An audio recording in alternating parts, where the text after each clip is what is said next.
This is TWiT. Where do you want to start with that one? Oh, my God. It's not even the first time the CEO of Twitter has been hacked.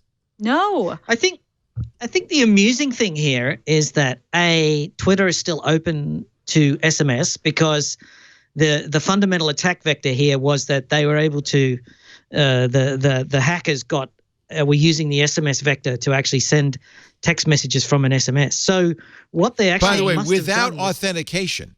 The only authentication is it came from your phone number.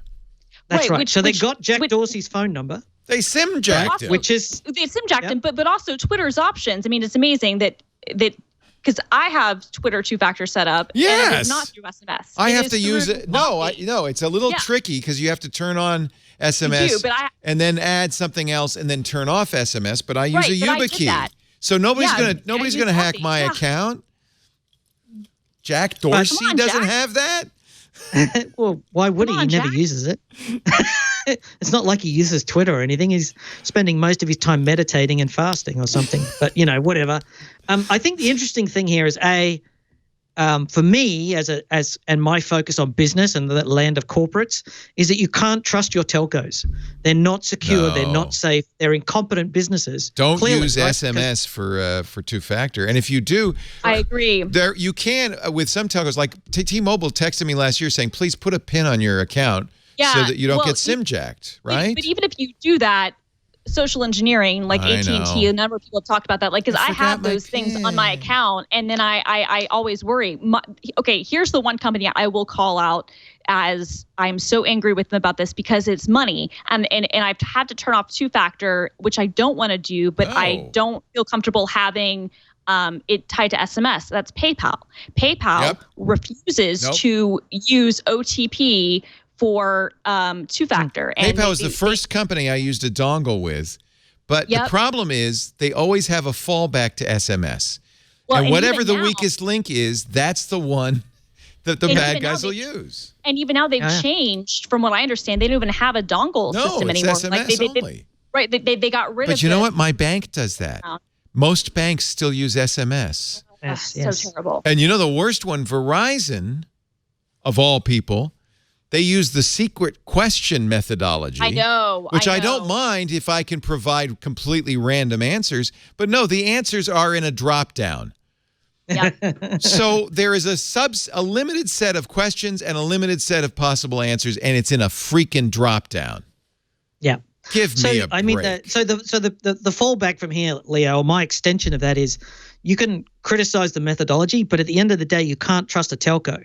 You can't trust the people who give you your mobile phone to keep that data secure. No, you can't trust them to operate safe and secure businesses. You can't trust them to run networks that are private and to keep your data private. You have to assume that they're incompetent, and you have to take steps to cut them out of the loop. And that's something that we've been seeing proven over and over and over. So my point would be is the hacking of Jack Dorsey's Twitter account is partly a failure of him personally, but we as experts need to take responsibility for the incompetence of the people in our supply chain. And in this case, it's Verizon, AT&T, whoever it is, and they have proven consistently incompetent at securing their services. And we should take steps to get around that. It's no big deal if Jack's account gets hacked. Big deal.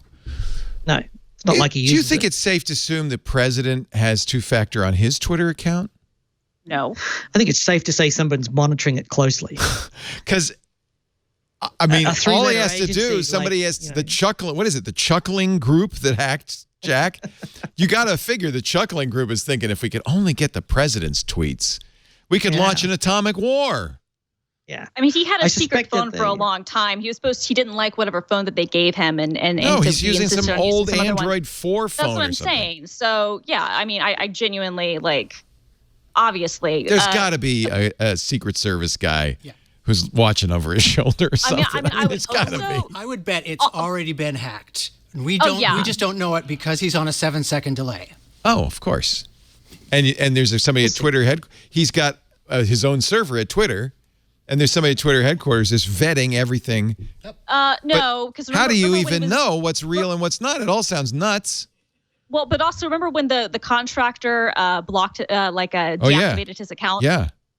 So I would like to think there's a 7-second delay and then they have those other things in charge. But since a contractor was able to disable his account, but if I'm also being honest, as terrible as this sounds, okay, so the president's Twitter is hacked. Like, what's the worst that can happen? He's already basically declared war over tweets before. He's already threatened nuclear weapons. So honestly, who cares? Like, I hate to be that blasé about it. The missiles are these are. This is not. I'm just saying, like the real things that he does.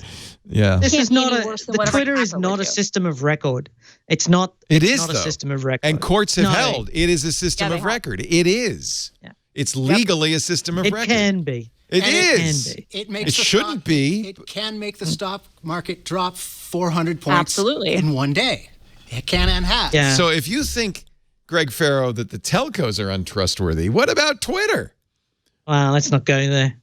Well, in this case, I personally have come to almost a dead. But I've come to almost a dead stop on using Twitter because it's just a time suck and it's mentally damaging. I think that's why Christina's resting heart rate went to 136 as she was using Twitter.